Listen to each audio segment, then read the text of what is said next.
welfare system. So, utang na loob, di ba? exactly. And then, ang parating napansin ko, galit ang tao sa corruption. Pero at the same time, pag si Mayor ay tumulong sa funeral, tapos tinanong mo, sa tingin mo nakuha niya yung pangbayad ng 10,000 funeral? Hindi nila alam na pera talaga nila yon at hindi sila dapat magkautang na loob.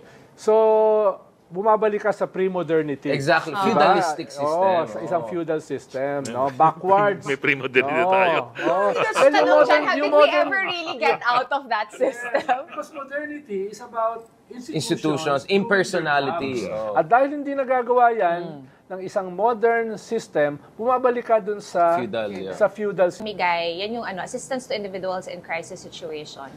Pinamimigay yan ng DSWD, yung tupad sa DOLE.